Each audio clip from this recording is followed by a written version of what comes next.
So yes, my friends, it is time for our 7th project.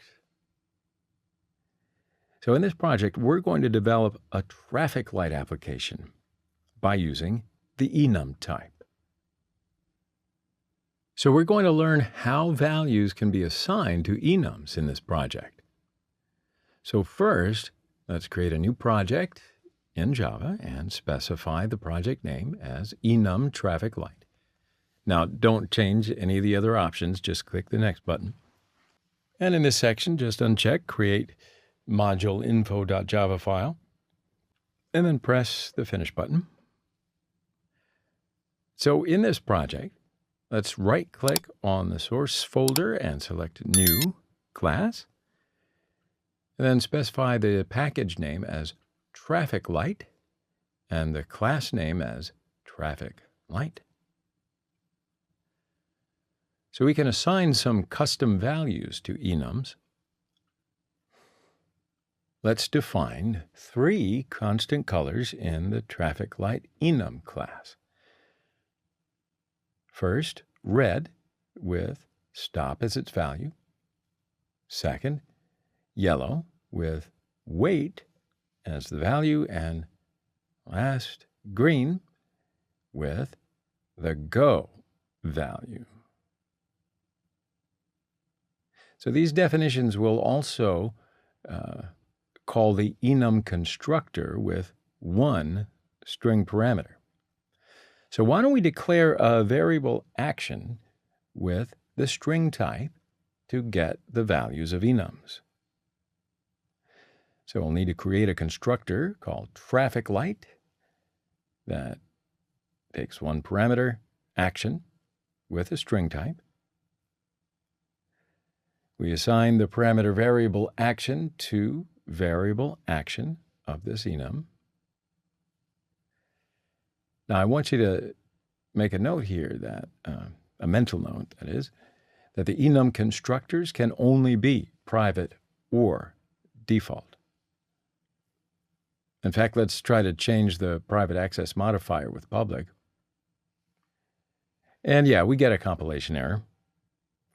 So if you place the mouse pointer, just hover it right here on the word traffic light that's underlined with the red color.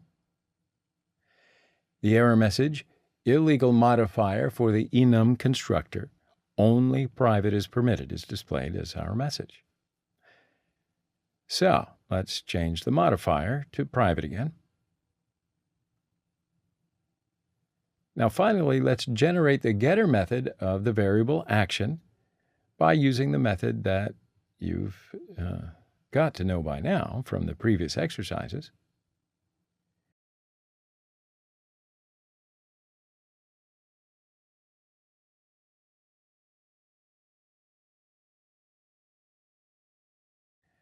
Alrighty then, let's save that code. Now let's create a main test class.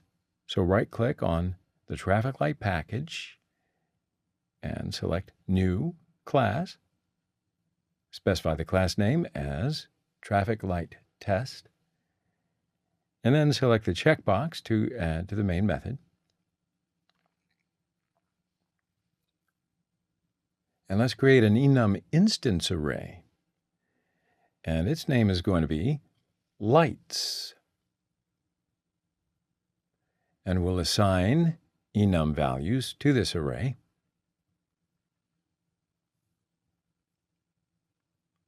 So we use the values method of the enum class to get an array of enum values.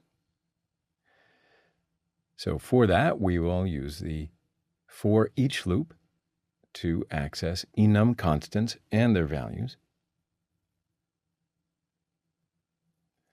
So in for parentheses, we declare an enum instance light with the traffic light type, and we will add colon and lights array.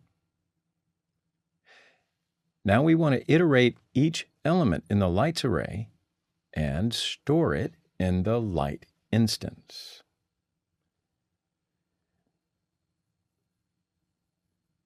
So we will want to access the name and the action of the enum constants by using this instance.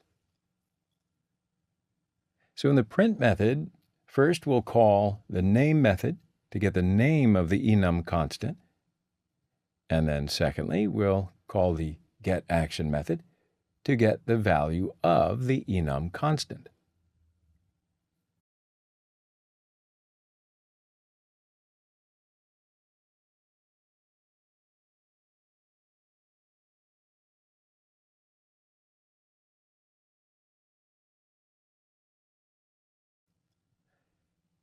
So the name method is predefined in the enum type. And we can also use the toString method instead of this method. You can play around with that later. Okay, so now that it's set up, let's run the code.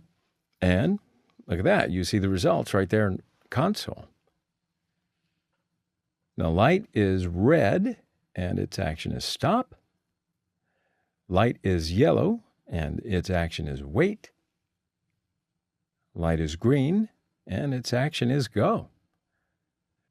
So why don't we do this? Let's change the name method with the toString method. So there is a little difference between the name method and the toString method of the enum class, so I want to show that to you. The name method is final, so it cannot be overridden. But the toString method is public, so it can be overridden. But really, don't worry. On this level, you really can ignore this difference. So let's just run the code again, and you see the same results. Android ecosystem. Wonderful. Hello, everyone. We're going to talk about the Android ecosystem in this particular video, so we'll start without wasting any time trying to generate excitement. Android is an operating system designed for use on mobile devices. You knew that, but Android operating system was originally created for use in digital cameras. Bet you didn't know that. So, flash forward, this is how fast digital moves. The Android operating system now is developed primarily for use on smartphones, touch tablets by Android and Google, because Google bought Android back in 2005. The Android operating system was released in 2008. Now it's used by more than 100 languages today. Now, although the Android operating system was developed for, cameras, smartphones, tablets, today it's being used in Android televisions, smartwatches, Android Auto, as well as Android Wear devices. So Android Auto is, it's car smart multimedia systems. More than 2 billion people use Android operating systems as of May 2017. Google Play has more than 2.8 million applications published. More than 6,000 applications are published on Google Play every day. One of them is going to be yours. More than 20 million application developers will be needed by 2020. You're going to be one of them. So that means that you need to learn Android application development pretty quickly. So I think that this course is going to be great for your learning process. Then after the course, you will be a good Android developer. So let's speak about salaries. Now, I know you wonder, okay, well, all right, that's all fine, great, but how much am I going to get paid? I'll tell you, a junior Android developer salary is more than $55,000 US per year. I believe you're going to make more. The middle-level Android developer salary is more like $100,000 and up. Senior-level Android developer salary, that's about $130,000 US every year. I think you might know what to do with that. So this chapter was just to give you some, general information about the Android ecosystem. Hope it was useful. After this video, we're going to start to install Android Studio. If you're ready, let's go. Well, hello, friends. So in this lesson, we're going to download the interface that we're going to use to develop an Android mobile application. It's called Android Studio. Then we're going to do the necessary setup, okay? So, Android Studio is completely free. It can be downloaded and used by anyone and everyone. And you know what? Without any further ado, let's just get started to download Android Studio right this very moment. So first, we'll go to our favorite browser, and in the search field, just type in Android Studio Download. Press Enter. Okay, so here you'll see the second result. In my case, Download Android Studio and SDK Tools site. So if you notice, my friends, this site here is developer.android.com. So this site is a particular site that Android developers must follow, okay? So you can follow latest Android developments, updates, documentation required for application development, and everything else they want to talk about. So yeah, we can continue with the download right now.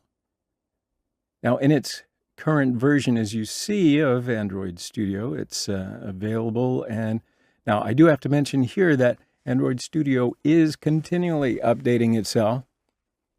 So the most recent version, shooting this video, is 4.1.1.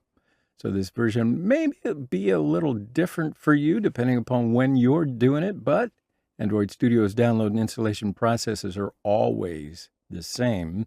So even if you do see a different version here, have no fear, my dear. You can download and install by following the steps that I'm going to explain. Okay?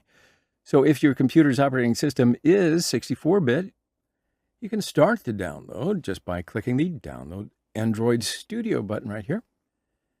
Now, I do want to point something out to you.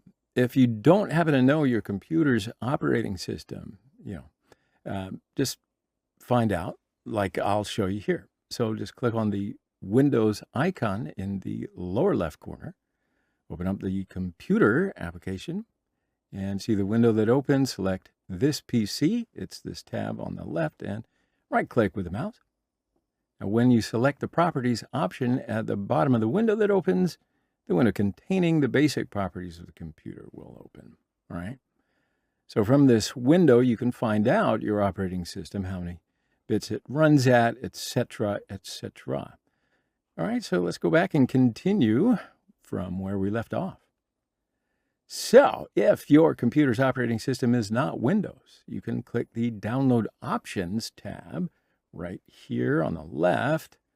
And when we click on this tab, we can see the download links for Windows 64-bit, Mac 64-bit, and Linux 64-bit. So these are the operating systems.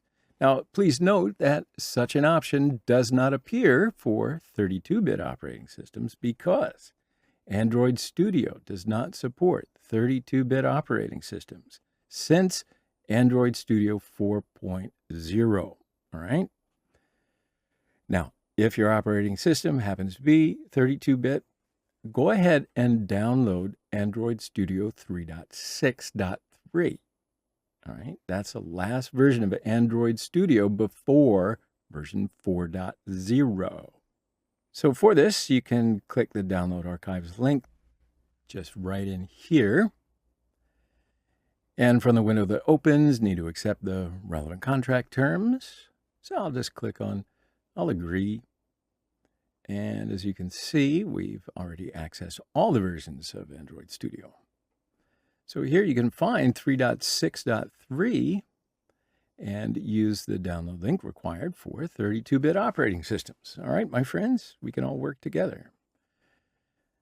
All right, so let's go ahead and start the download process. So I'll open up my previous page since the operating system of my computer is Windows 64-bit. I'll download the appropriate Android Studio, and here I'll click on the file with the .exe extension, right? So we need to accept the terms of the contract required to download Android Studio. Then after confirming with this checkbox here, the button that we'll use to download Android Studio becomes active. So that means that when we click on this button, the download process is going to start. So I'm going to go ahead and click. And as you see, the download process has started for me. Of course, This download might take a little longer for you depending upon where you are and your internet speed and bandwidth. So I'm going to just speed up this part. Okay, so now that the download's complete, I'll click the arrow icon to the right of the file that I downloaded and choose the Show in Folder option. So this way we can view the file that we downloaded. So I'll double-click this file. And here, Windows is giving me a warning. Do you really want to run this file? Well, I'm clicking the Run option because, yeah. So the warning might not have appeared for you. It's not necessarily important. So the setup screen opens, and from here, I can just press the next button. Press the next button again. All right, so now here is the location where the files will be saved. You can, of course, change this location, or you can remain in default. And I'll just, you know what? In fact, I usually prefer the default file path. That way I don't have to remember anything. Okay, so just press next and one more time without making any changes. All right, so here it's going to ask if we can create shortcuts for Android Studio. Now, I do want it to create a shortcut. You might not want to create a shortcut, but you do have to confirm with this checkbox here. And again, I will not make any changes. And now we can start the setup process. So by clicking the Install button here, this is going to start the installation process, and I'll press the Install button. And what you're seeing here is the starting of the installation process, okay? So the process is going to take a little time, so I'll speed up this. All right, my friends, installation is now complete, so I'll press the Next button, and it states that the installation process of Android Studio is now complete. If we want Android Studio to be started after the installation process, we will need to check this box. So I uncheck it and start Android Studio together. All right, I press the Finish button, and that completes the necessary setup. So we'll take a short break here, and in the next tutorial, we're going to examine Android Studio's interface. So I'll see you in the next lesson. Well, hello, friends. In our previous lesson, we downloaded Android Studio onto our computers, set it up, but the installation process is not yet completely finished. So in this lesson, we're going to complete the SDK setups. And we'll also examine in detail how to create a project in Android Studio. So let's get started. All right, first we'll find the application called Android Studio, and that's the one that we downloaded from the search bar.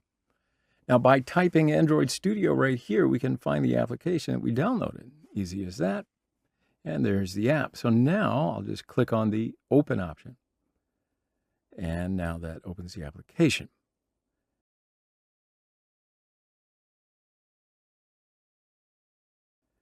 As you can see, a window like Android Studio Setup Wizard opens. Now we can start the setup. So I'll press the Next button. And right here, we'll come across two different options: standard installation, custom installation. Now you can select the standard setup here and complete the necessary setup procedures.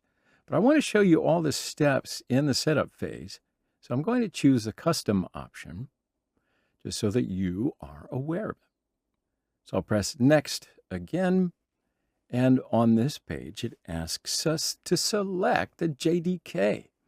And that means Java Development Kit and where it's going to be located. So at this stage, it's pretty useful to explain what the JDK is.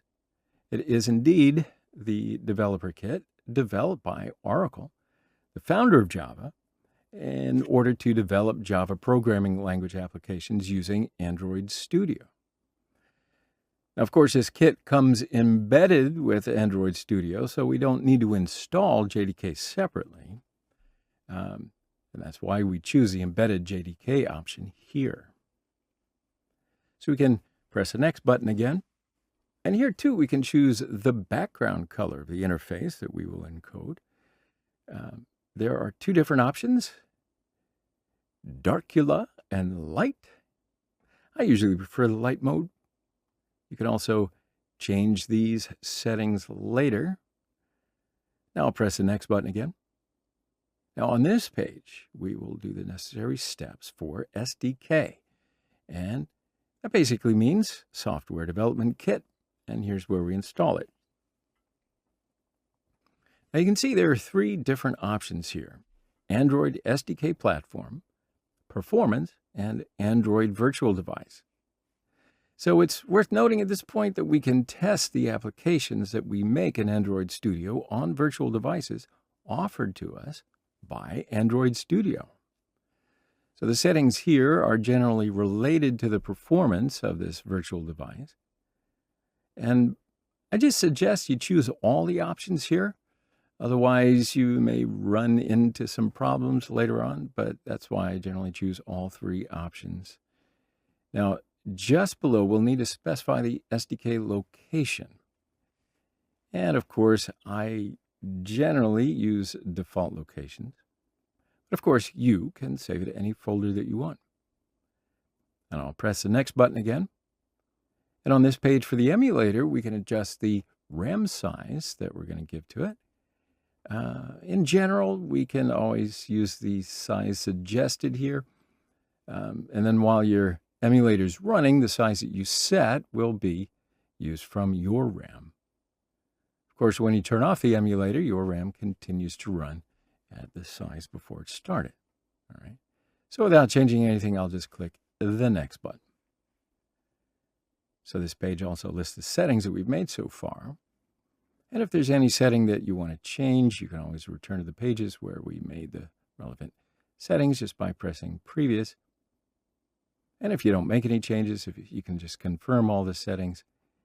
And that completes the installation when you click the Finish button. All right, so yeah, the download starts. And again, the process may take a little while. So I'm going to just jump ahead, and then we'll continue where we left off. Okay, so now the installation's complete. I just press the Finish button. And now what you see here is creating a new project in Android Studio or opening an existing project. So more precisely, this will be the first screen that we see whenever we open the Android Studio. Now we can create a new project. So I'll choose a Create New Project option here. And then from this page, we'll choose a template for the Android project that we're going to create. So first, let's have a look at the different tabs here. And as you know, Android operating system is used not only in phones and tablets, but also in watches, televisions, cars, and many other things out there. So if you want your application to work on whatever type of device you want your application to work on, you need to choose a template suitable for the device in question. Now, of course, since we will develop applications for tablets and phones, we're going to use the Phone and Tablet tab. And certainly there are many different templates under this tab. Android Studio offers us some ready-made templates so that we can, get some faster results when you're creating projects. For example, we're going to make an application related to Google Maps, so we can make use of this template here. Now, oftentimes we'll choose a blank template. And if you notice, there's an expression here called empty activity. So we're going to hear the concept of activity very often from now on, because in Android, the software part and the interface of design that's shown to the users is the activity. All right. You might be a little unfamiliar with the concepts right now, but as we move along throughout our lessons, we're going to examine each of the concepts in detail. But just stick with me for now and choose the empty activity option and press the next button. From this page it opens, we will configure the project that we will create. So in other words, will determine the name and the programming language of our project right here on this page. So let's make some of those definitions. So I'm going to name my project first up. And you can type in any name that you want, but at the same time, I think that the name that you write here will be the name of your application, don't you? For now, I'll just write first project because I also want it to be very clear what it is. And the second field is where we set the package name of our project. You can think of the package name as your application ID, right? So generally the project package names are created as com.anything.application names. So if you leave it as this example, you wouldn't be able to publish your application on Google Play because Google accepts the phrase, the example, as, well, sample work, and it doesn't allow it to be published on Google Play.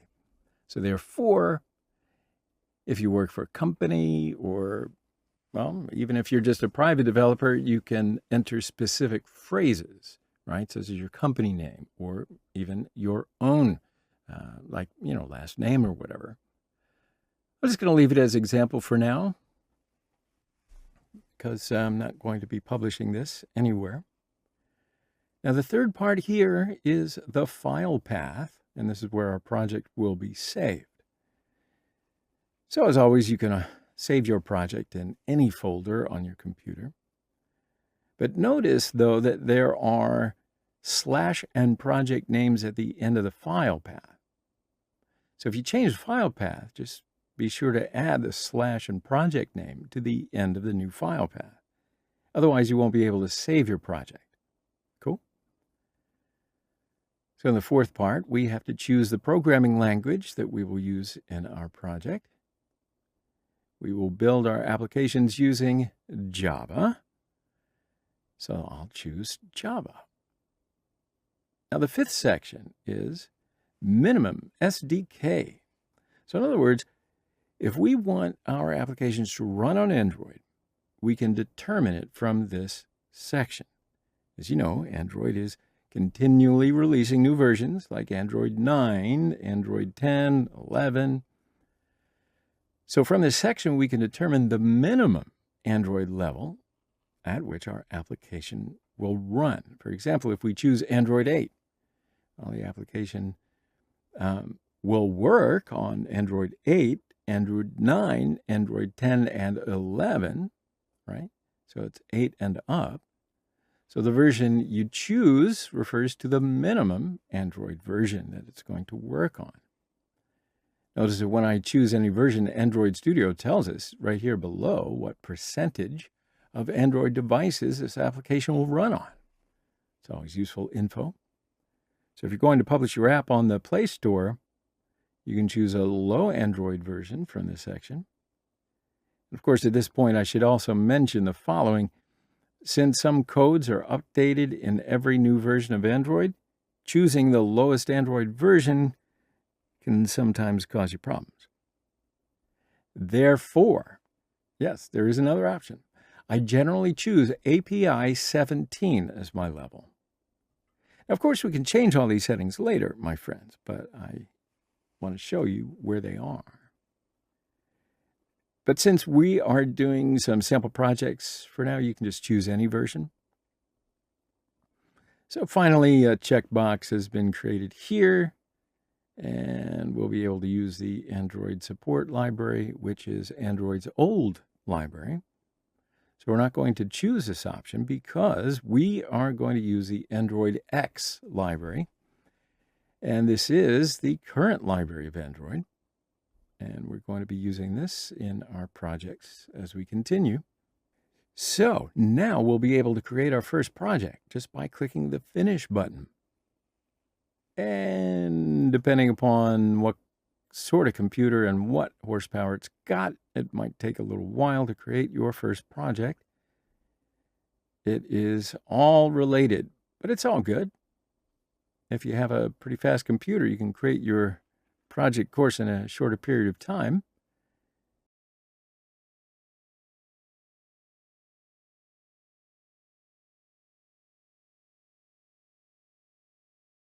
You may encounter an assistant like this when any innovation or update is made in Android Studio. So you can review this document. You can also close this window by clicking the Assistant tab here. Now, in the lower right part of the interface, we'll see an expression regarding the process of creating the first project. So here, we shouldn't take any action before seeing the project is completed. Otherwise, you may encounter some problems in your project, right? So again, opening the Build tab here, we can see if the project has completed. So when the project's completed, or if there are any errors that it encounters, you can see these operations from this section here. So the process of creating the project, like I said, may take some time. That's why I'm going to just stop the screen recording at this point. And when the project completes, we'll continue where we left off. All right, my friends, as you can see, our project's been created.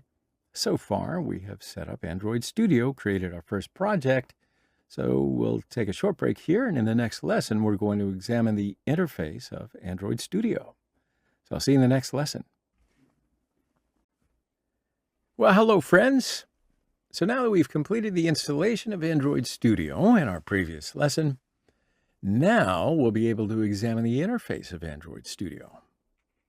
So I'm sure that you're ready, so let's get started. So after creating our first project, we encountered a screen like this. So at this point, I would like to remind you once again, after making sure that your project has been completely loaded in the build section, you should do the necessary action. So if your project has not been uploaded, you can wait for the project to be fully loaded without any further action.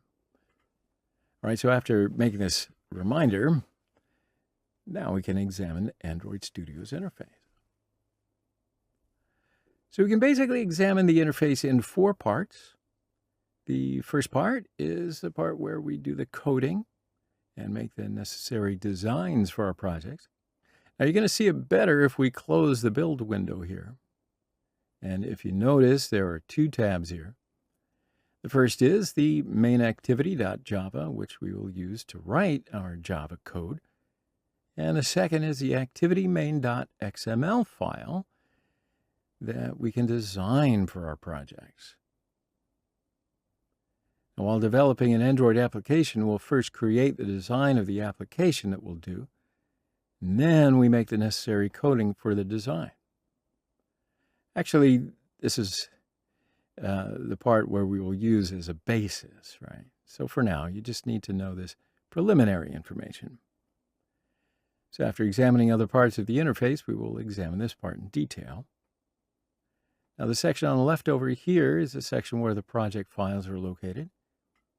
If you see this part differently, you can click on the part, type Android above, and here you may have project instead of Android. You can select the Android option from the pop-up menu. So when we create a project in Android Studio also creates many different files related to our project for us. Thus, we have the opportunity to run our project on different platforms or share it with different people, publish our project. So if the project is selected instead of Android, we will be viewing all the project files that are and have been created here. Of course, this creates a complex view because we will not be able to use every file created. So for a simpler view, let's make sure that this Android option is selected. Now, when we examine the project directory here, a new folder has been created under a Java folder with the package name we determined while creating the project, right? And just below the package folder, the Java class, that is main activity, has been created. So while developing an Android application, we will make applications that will require more than one class. So this stage, the Java classes that we will create will appear here. And of course, we also mentioned the design file. So you might ask, where's the design file, right? Well, if you look a little below the project directory in here, you will see that a folder named Res has been created. Now, it's actually the resource folder. It's a folder where design files, images, colors, text styles, and themes related to our project are going to be kept. Don't worry, we'll get to examine them in detail in our upcoming lessons. But I want to tell you that there is also the design file of our application in the layout folder here. So if you close the main activity.java and activity main.xml file, just by closing or pressing the X icon right next to the tabs here, you can open them again from the project directory. So if you double click on these files right here in the project panel, you can open them again. We can also shrink and expand the part reserved for the project directory. For this, you can position your mouse on the line between the project panel and the main panel. Now, if you notice that the cursor changes, so you can drag it left or right to expand or collapse the project panel. You can also completely close and then open your project panel. For that, you can minimize, see the minimize icon here. And if you want to open the project panel again, you can click on the project tab here. All right, so there's the project panel. That's how it works. Now let's have a look at the toolbar window at the top of the interface. Of course, there are many tabs up in here. From the File tab, there's a Help tab, and you see that in many interfaces. So first, let's have a look at the File tab. As you can see, there are many features in here. We're mainly going to examine the features that we're going to be using during the course. And then we'll examine some of the other features as needed. But first, you can create a new project by using the New and New Project options here. And then by using the Open button, you can open a project that you have created and saved previously.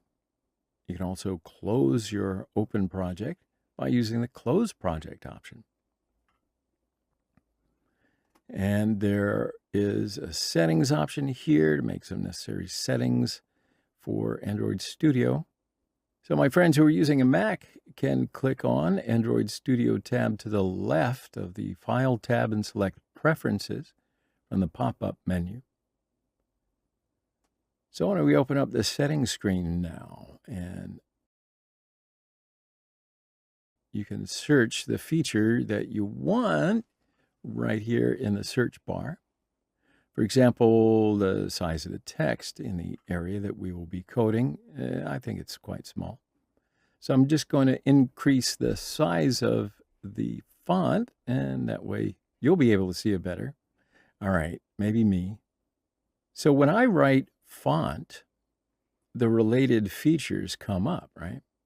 So in order to change the required properties, I'll first delete the font text from the search bar, and then the relevant fields become active.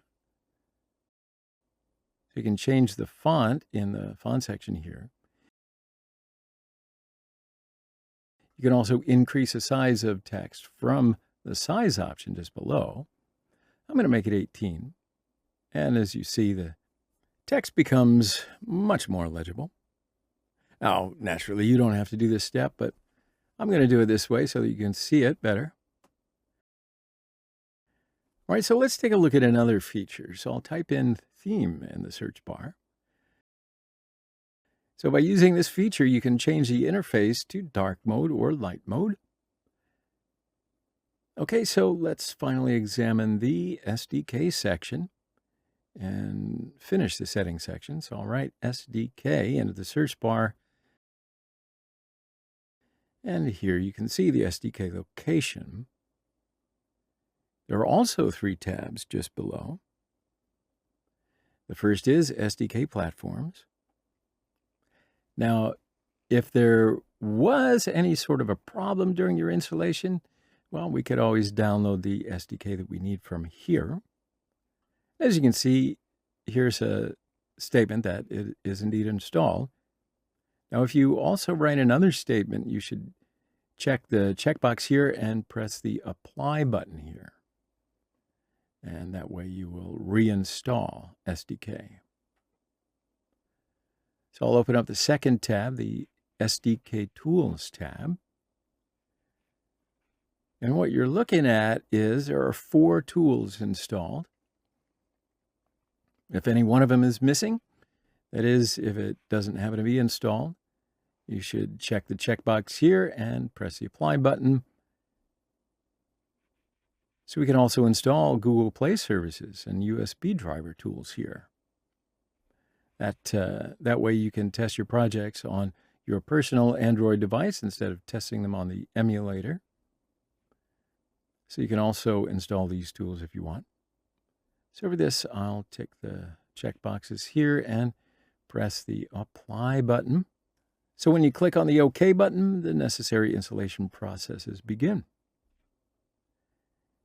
And as you can see, my friends, if you encounter any errors during the installation process, if the necessary tools are not installed properly, whatever, you can always use this settings section to complete your installation. All right, so now the download process is over, and I'll press the Finish button. And yeah, so that's what you can do in the settings section. Now let's have a look at the other tabs that we're going to be using. So I want to show you the View tab. You can use this tab to toggle many views of the interface. For example, using the Tool window, it's the tab right here. We can open and close the tools on the edges of the interface. And again, from the Appearance section here, you can select which tools you want to appear in the interface. For example, if we select the toolbar from here, the icons for saving the project, opening an existing project, or reloading the project appear in the interface. So I'm going to undo this because that finishes what's under the View tab. So we're not going to really use the other tabs very much, but we will use the tabs that need to be used in our progressing lessons. So that's why I want to show you what's under the Build tab here. So sometimes after the project has been created, a number of errors can occur. So in this case, you might need to rebuild your project. So to rebuild a project, you can use the Rebuild Project tab here. You can rebuild your project from here. And but don't worry, I'm going to explain this section in the tutorial where we will install the emulator. All right. So don't get too carried away. So why don't we go ahead and examine a little bit of the design area. So for this, I want to open the activity main.xml file. So let's just close the project panel and you'll be able to see it more easily. All right, that's better.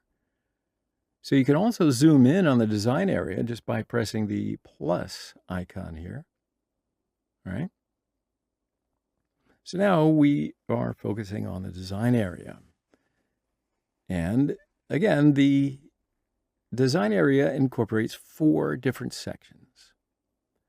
The first is the palette section on the upper left over here. And these are the components that we will use while we are designing. For example, we'll access many components such as buttons, text views where we can write text, and image view components where we can add images. We'll be able to see their use in detail, of course, in the next lessons. I'm just giving you a general overview at the moment. So we can drag and drop any of these components here into the design area.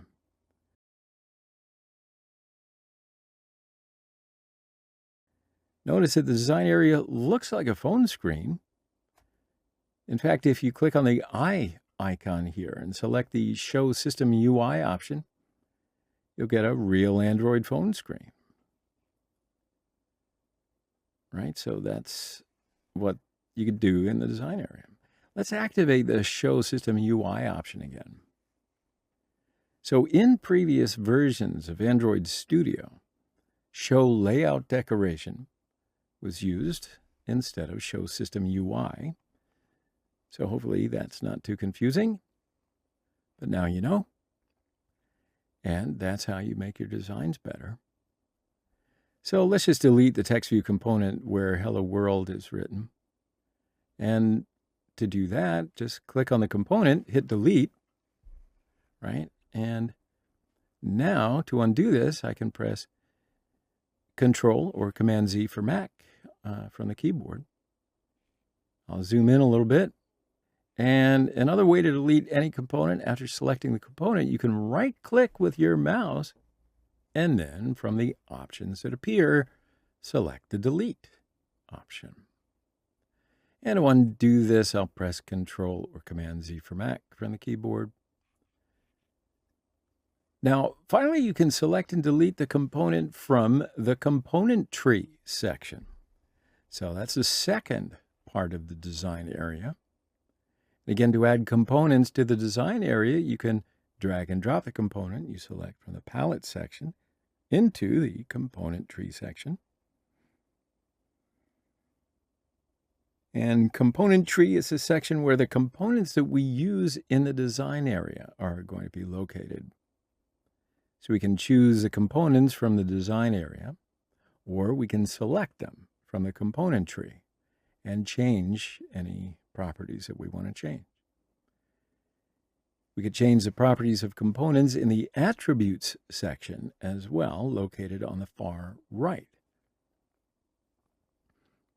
Now, in order to change any property of a component, for example, the text size or color, after selecting the component from the design area or the component tree, we can find the feature that we want in the attribute section and make those changes happen. And again, not to worry, we'll do all of these procedures in detail later on.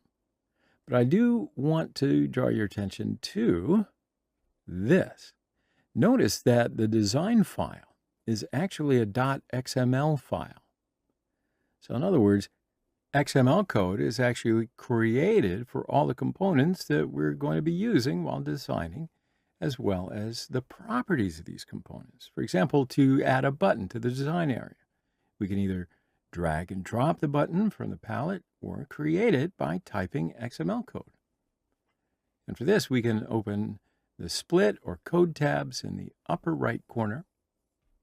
And if we open the code section, we will only see the section where XML codes are written. If we open the split section, we can see both XML and design. Now you can also open the component tree and palette if you want.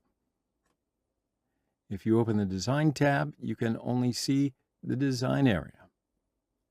Now pay attention to this. The XML code of the button that we created, do you see how it's created automatically? So in our next lessons, we will learn to create components using XML code, all right? So my friends, the interface of Android Studio tour is now complete. Now I've shown you the sections that we'll use most frequently in the upcoming lessons. So we're going to learn these three sections in pretty good detail.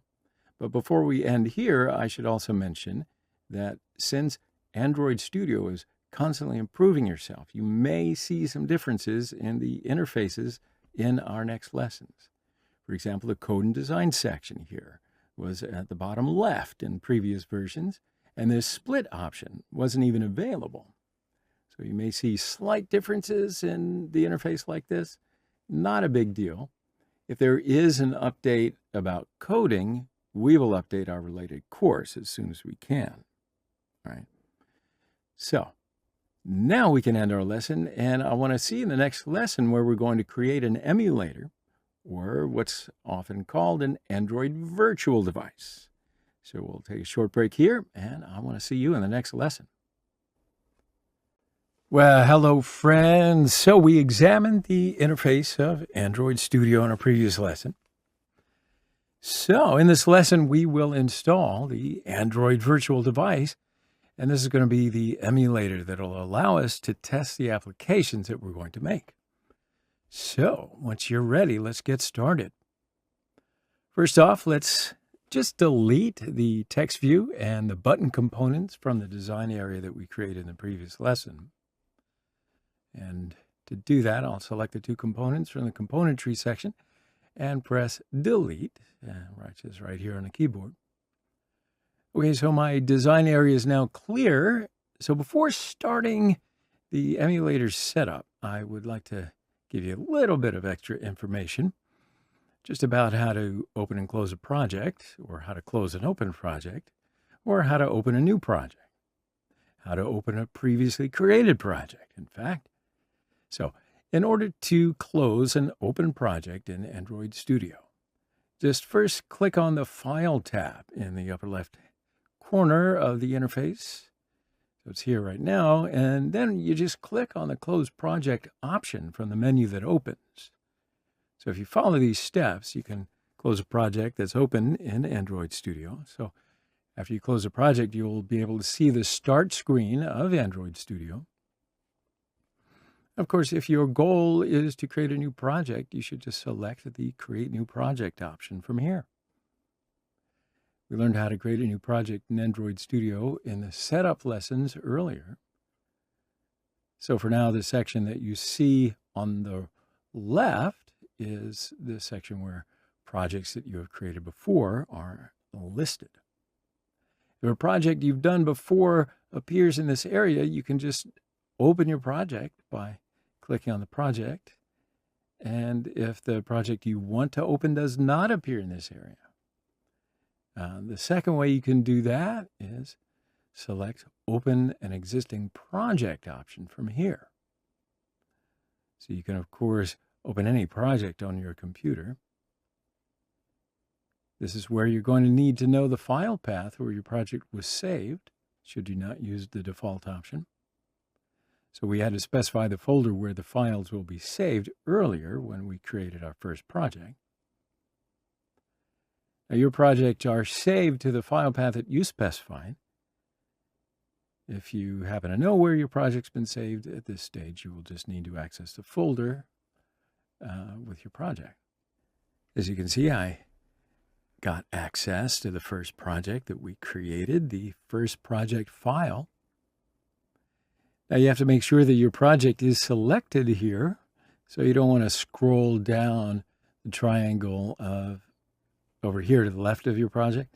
You just have to choose the project file, right? So then after making sure that the project file is selected, we can open up our project by pressing the OK button.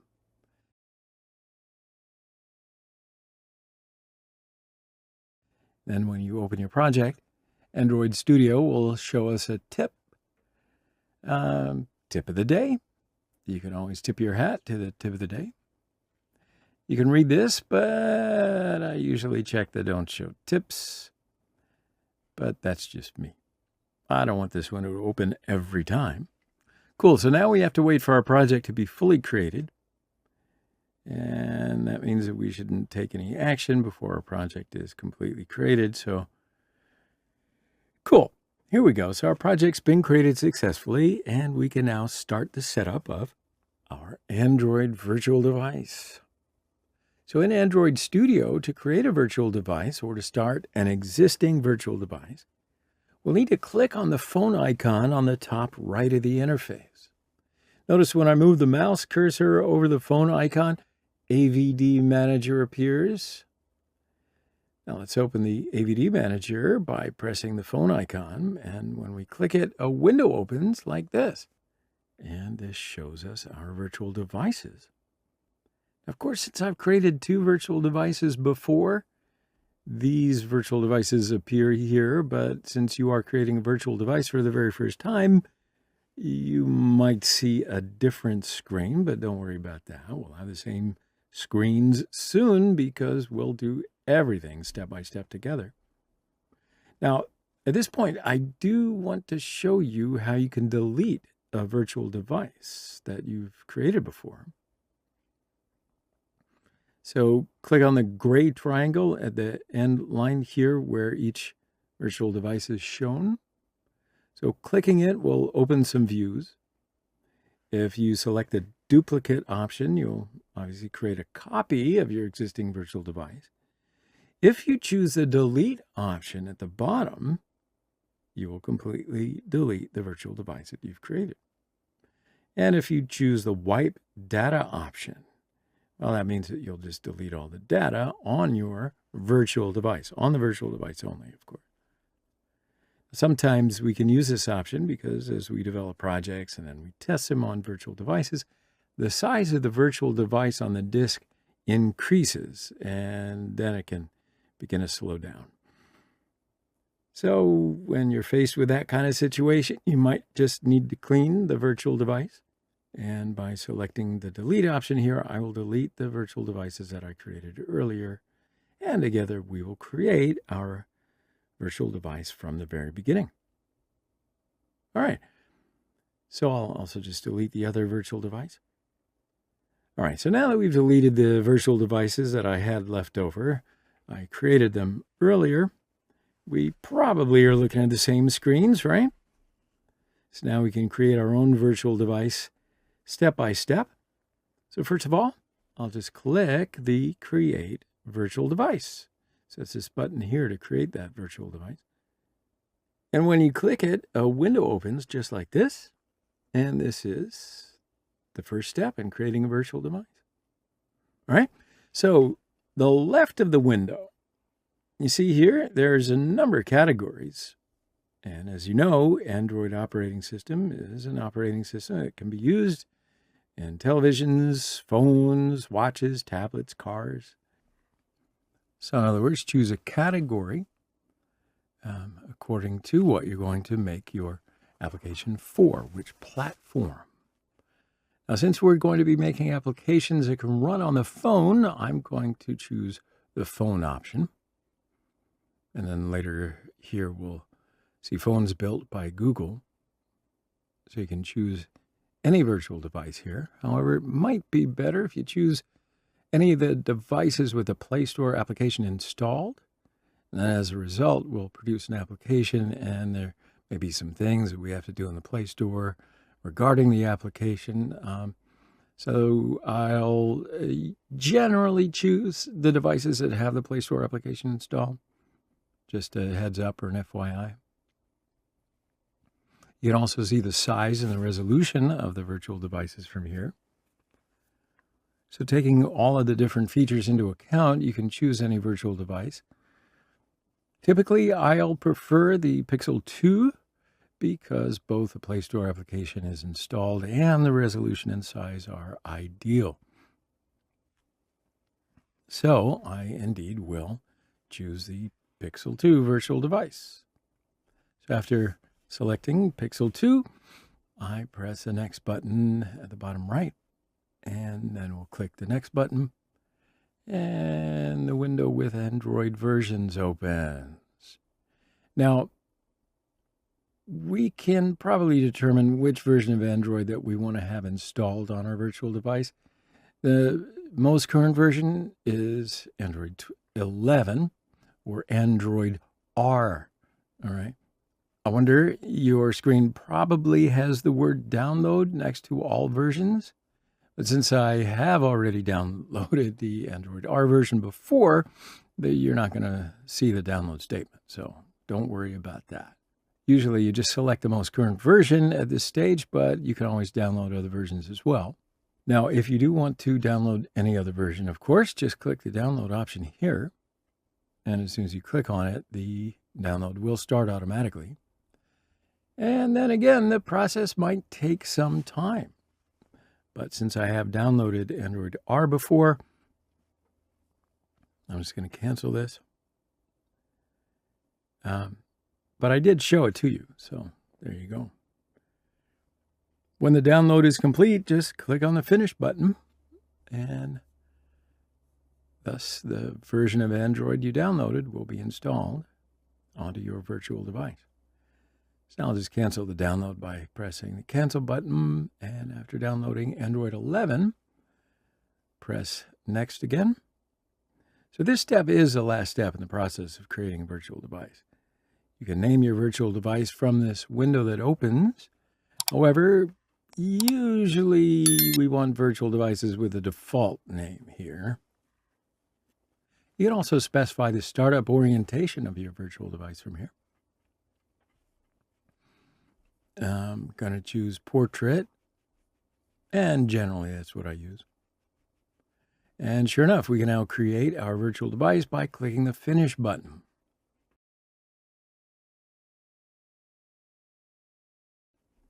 And as you see, our virtual device has been created. All right, so now let's test it out. Let's run our virtual device now. So to launch the virtual device, simply press the triangle that looks like the play icon here. And just by clicking on this triangle, it's going to launch our virtual device. This process can take a little time, my friends. So at this stage, you've got to be patient. Don't skip anything just to get ahead. And I'll just close this warning window. All right, so as you can see, the virtual device is just like a real phone. Of course, the installation process takes a long time, so I'll just speed up this part a little bit so that the duration of the lesson doesn't get too long.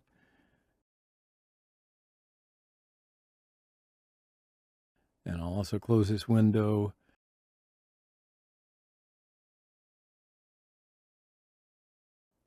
All right, so now our virtual device is turned on. Now, first, let's log into the Play Store using our email address. So I'll press the Sign In button.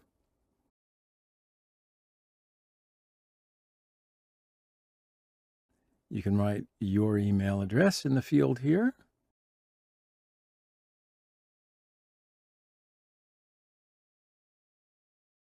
And after typing in your email address, we'll click the Next button. So we need to confirm the two-step verification. Next, we'll need to accept the Google Play terms of the agreement.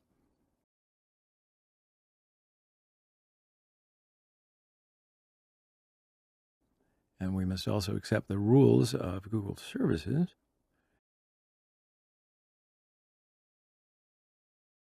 And as you can see, we can access the application that we want to right from here, just as if we open the Play Store application on a real device. That's cool, huh? Now, of course, I explained these steps just for you to know. It's not necessarily so that you know about application development. It's just where you might want to go one day. We're not going to go there today. Also, I don't recommend installing and running any application from the Play Store to your virtual device, because the virtual device, well, kind of works a lot slower. So no need to slow down by installing more apps, right? All right, so let's take a brief look at the other features of our virtual device. You can turn your emulator device on and off using the power button here. You can also increase or decrease the volume of the device. You can take the phone in portrait or landscape mode. So here you can see the back, home page, and overview buttons. And then by pressing the More option here, we can access the other features. You can use maps. And we will use this section when we're going to make a weather forecast application in future lessons.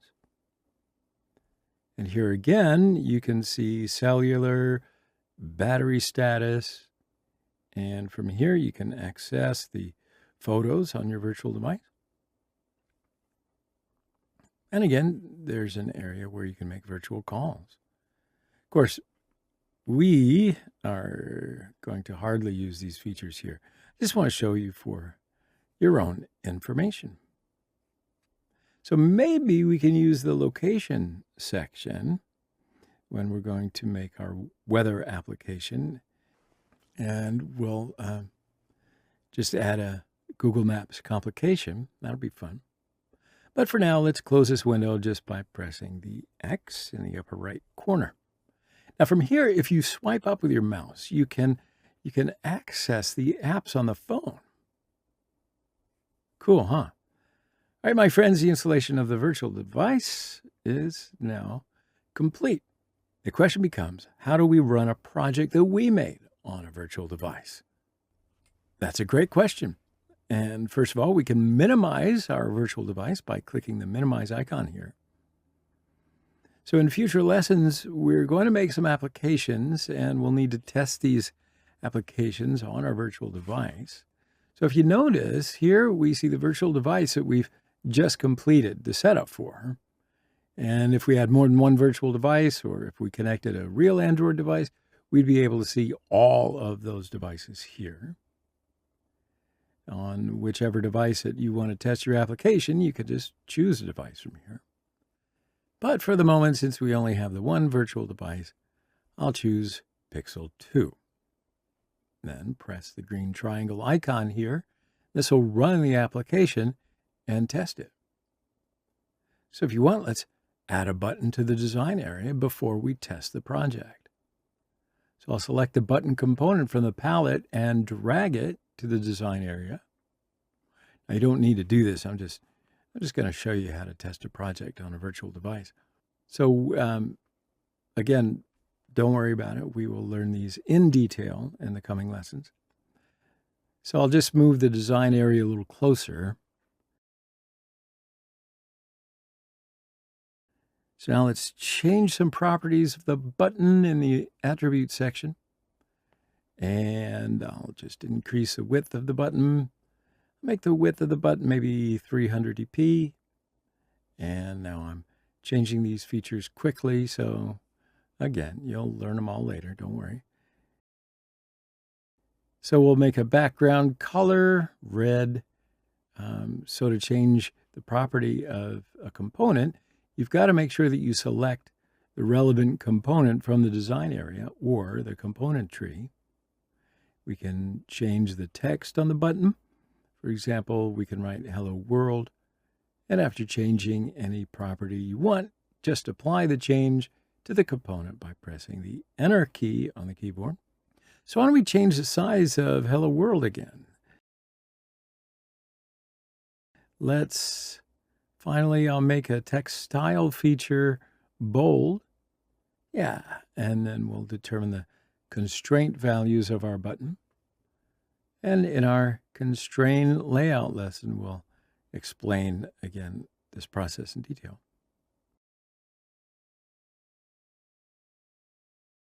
So let's just run it and test the application now. So I'm pressing the green triangle right here, and just below the interface, we can see the application has started to run. Now, the first time that you run your project, you may have to wait a bit. It might take some time.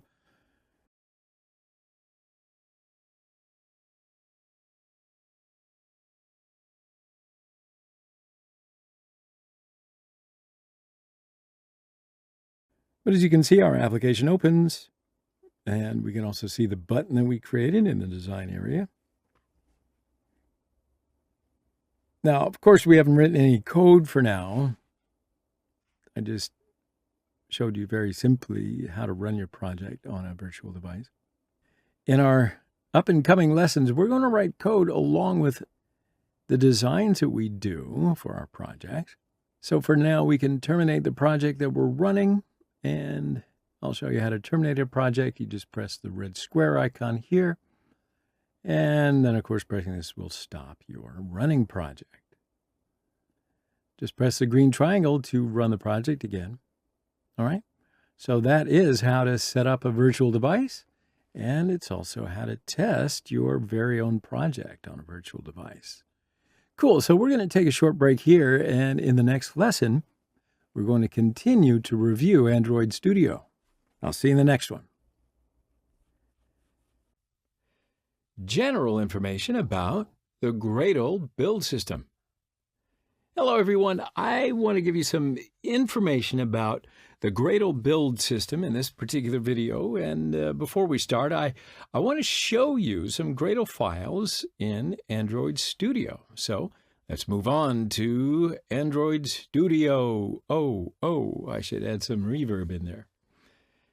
Okay, so you can see the Gradle files on the left side here. And there are two important Gradle files for us, and that's level here. So these are build.gradle project. It's my first application file, and build.gradle module app file. Now, before we, really get in depth about these files, I do want to say something about Gradle. You're going, Gradle? Gradle is a build system that automates the build of Android application development. Gradle makes testing and building, debugging, releasing much easier. Gradle also makes adding new libraries into our project in Android Studio a whole lot easier as well. So here's the first page. It's my first application page. It's the version of Gradle system. Now, the most important page for us now is what build Gradle module app page. So this page is application, it's features, and you can see some of the values in here. I want to explain these values and what they mean. So the first one is compile SDK version. So this value determines which API level features we can use. For example, if this value is 25, we will not be able to use API 30 level features. If this API level is higher, then our application will have more advanced features, right? So if this API level is higher, then our application will also have more advanced features of higher API levels. Now, the second one is the application ID. This is a unique value. So for this application, it is com.example.myfirstapplication. Now, when we upload this application on Google Play, it will be known with this particular ID by Google Play. And the third one here is min SDK version. So this value determines which API level and above can work in our application.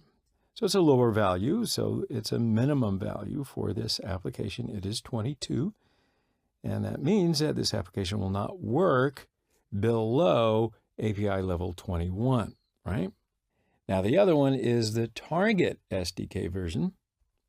This value indicates that my application will work well at this API level in particular. Now, we should give the minimum SDK value as small as possible, and the compile SDK as big as possible, right? And also the compile and target SDK should be the same value. That's what I recommend, and I'm sticking to it. Now, another value is the version code. And you're going to use this code when you publish your application on Google Play. It has to be an integer value, like 1, 2, 3, and it continues on and on. Now, after you publish your application on Google Play, if you change something in your app and you want to upload your new version, you must increase this value. Otherwise, Google Play will not accept your new version of your application. And wouldn't that be a shame? So the version name is when people want to update the app on their phone and they see this value. This is unimportant for Google Play, but people will see this value. It can be 1.0, 1.1, and continues on and on. And when you update your app, you should give the new version name for the people who will download your app. And then when you change some value in Gradle, you will now see a sync button. And after you click this button, it will change everything or synchronize everything to the new values. And then lastly, should tell you about dependencies. So this is the part in Gradle that is reserved for libraries. And if you want to add a new library to your project, you will begin here. Android Studio and Gradle make it very easy to add new libraries, as I told you before. Now, before Android Studio wasn't like this. It wasn't so easy. But now you just add library code dependencies in this section and then click the Sync Now button. I won't even tell you about the history, but just remember that everything in your library will be added to your project automatically. All right? So I think this is about enough with Gradle, because this is not a Gradle course. I want to thank you very much for listening, and I'll see you in the next video. Or you'll see me. No, you'll see. We're going to do a lot in our next video, so let's just get to it. So here's an introduction to the manifest file. Hello, everyone. I want to speak to you today about Android manifest file. Now, the Android manifest file is an XML file. It is one of the most important parts of Android application projects. The basic information of our application can be accessed from this file. And we also get the basic permissions for the application in this file.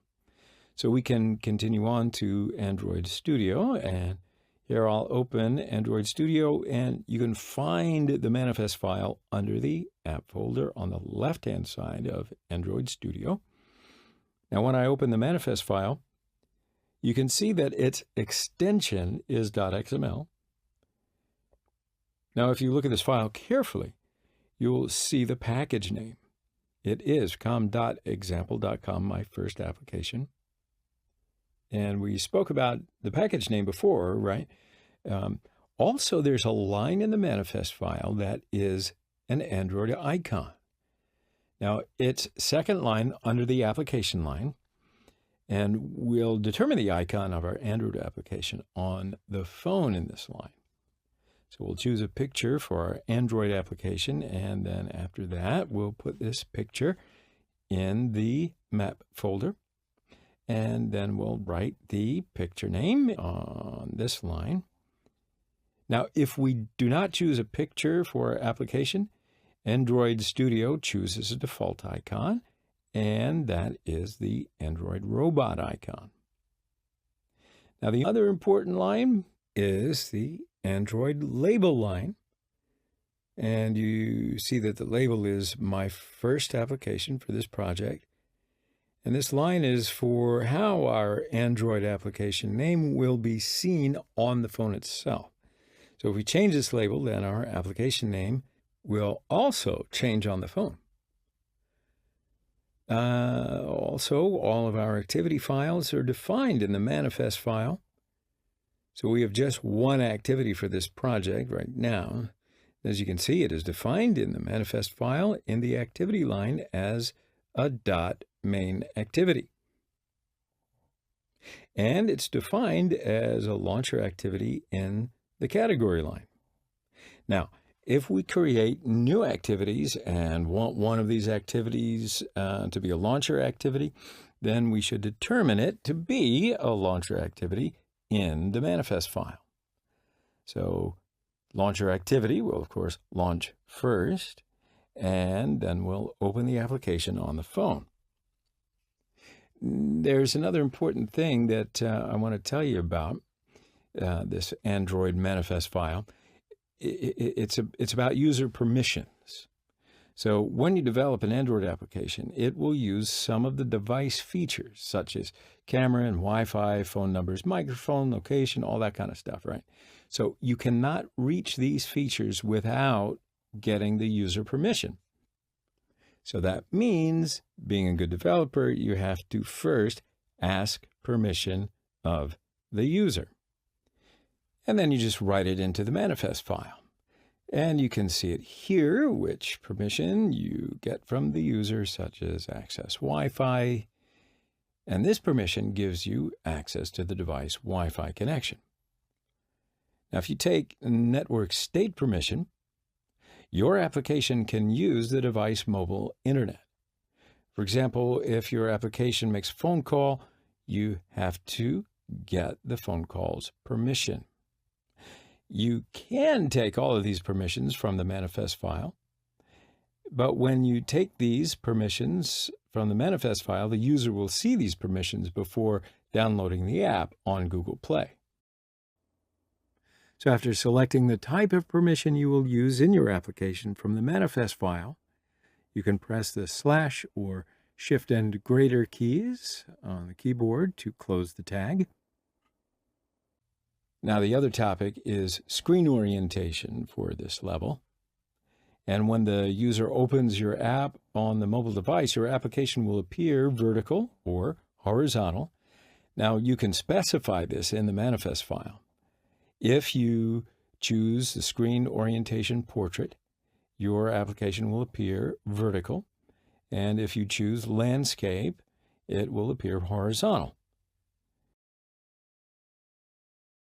And also you can change your application activity theme in the manifest file. So by that, I mean right here, by theme is the top section of the activity. So you can see this is my first application part, and it's replaceable. And you can change the text color, the background color. You can add icons, a whole lot of things. Everything I mentioned that you can specify in this theme. And you can create a new theme, and then after that, you can change it on the manifest file. So we're going to do some examples about all of these topics and more in the coming videos. I just wanted to give you a quick rundown of all the information. It's enough for this level. So until then, see you in the next video. Introduction to resources. Hello, everyone. I want to tell you about some of the resources in Android Studio in this particular video. So let's get to Android Studio without losing any more time. Now, you know that we've opened a project on Android Studio, and we were going to give some information about our project file within Android Studio. So you can see the resources folder, which is here on the left side of Android Studio. And as it's called, it's a res folder. Now, there are 4 folders within the resources or res folder. These are the drawable, the layout folder, the map folder, and the values folder. Now, first of all, we're going to speak about the drawable folder. Now, this particular folder holds, of course, pictures for our project. And I'll just right-click on the drawable folder and click Show in the Explorer. And I can see this folder in the Explorer. Now, there's an XML file inside it. And I'll put some pictures, icons, and logos in this folder for using within my Android Studio project.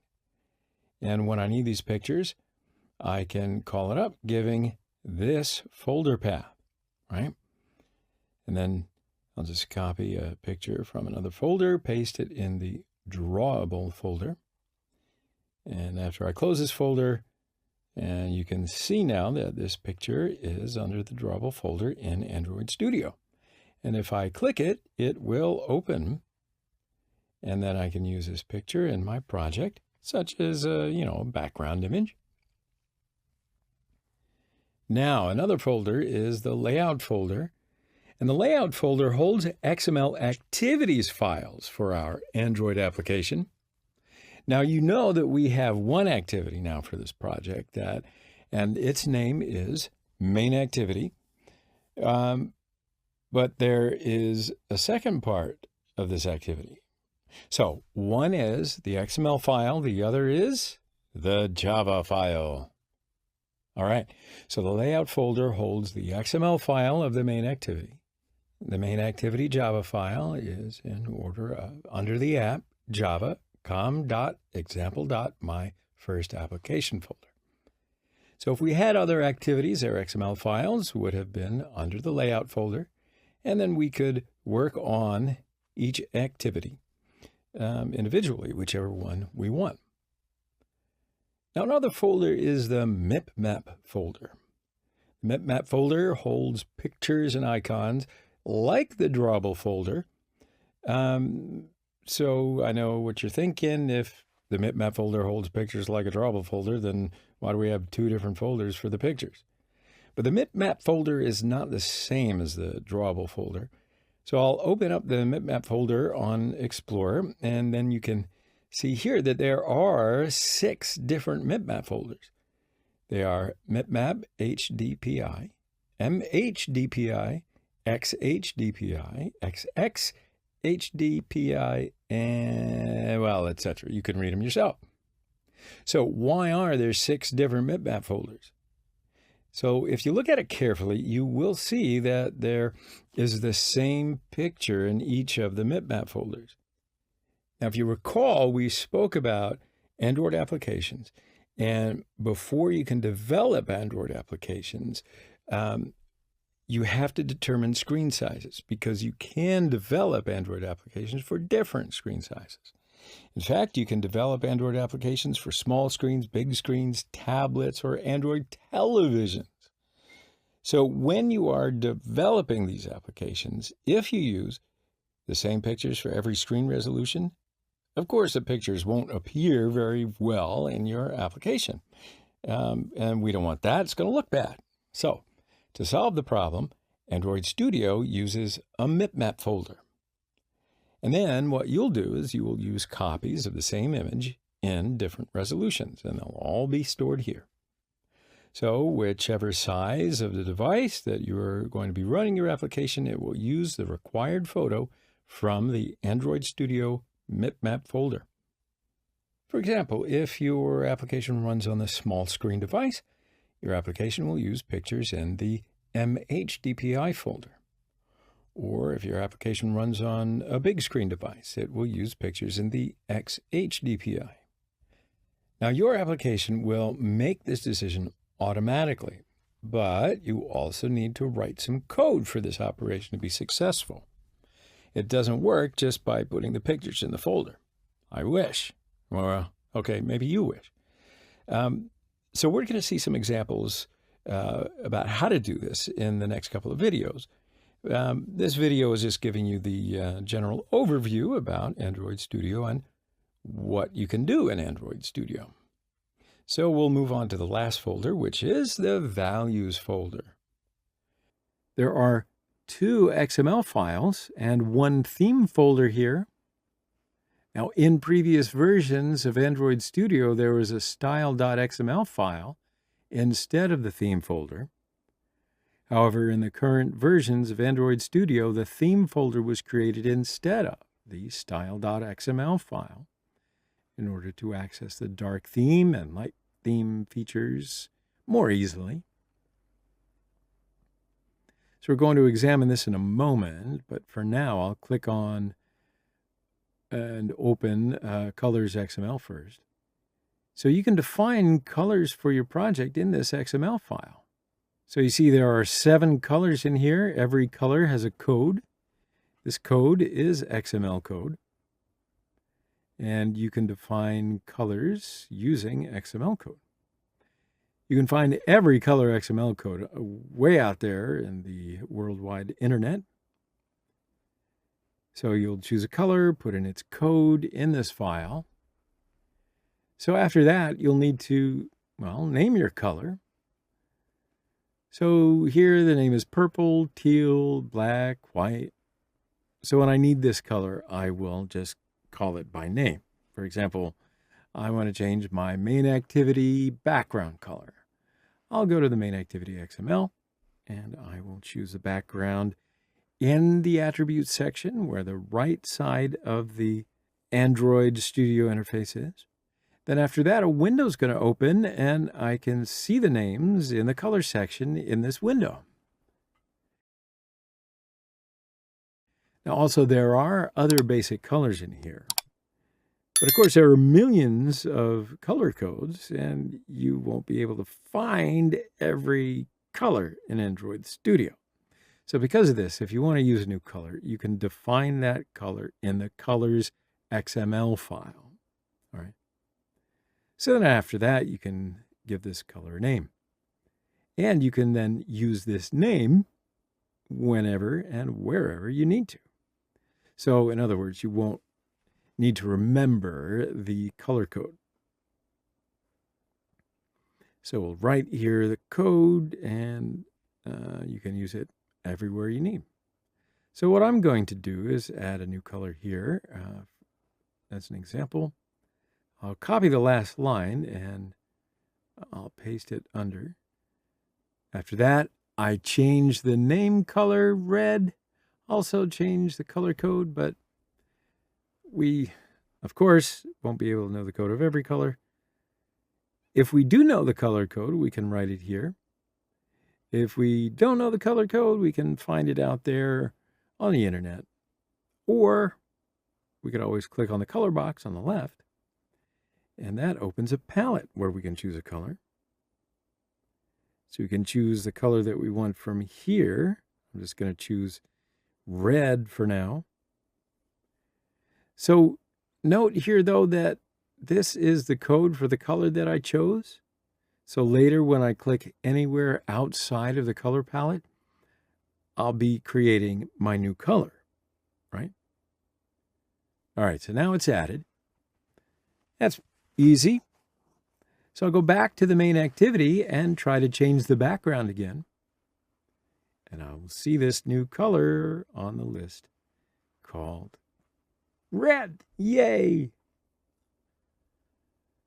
Now, the other XML file is string XML. Now, you can give it a name. In fact, you can name every string, word, or sentence. So when you need this string or sentence, you can call it by its name. Also, you can add arrays here. And after that, you can call it from the Java file. Also, we will use this file to design our application for multilingual. All right, so that's cool. I'm not going to get into a detailed explanation for now in this video, but you see that there's a lot of things to learn in here. So the last folder is the theme folder. And what do you think? This folder is for themes. There are two different XML files in the theme folder. First is for light mode. Second is for dark mode. And of course, that gets created automatically by Android Studio. If you're familiar with previous versions of Android Studio, there was a style.xml file instead of this theme folder. And the theme was created for light mode only. So right now, why don't we open up both themes? And as you can see, both have the same XML codes, but only the colors are different.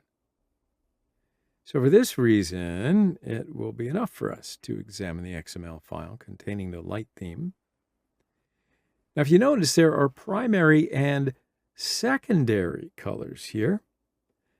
The primary colors are the colors displayed in the design area. For example, color primary is for the app bar in the design area. The app bar is commonly known as the action bar. The color primary variant is also for the color of the top part of the application interface. Color primary defines the color of the application where we write the name of the application section. So you can see that here is the app name. Now, when you change these colors from the styles XML file, all of the application activities app bar colors will change automatically.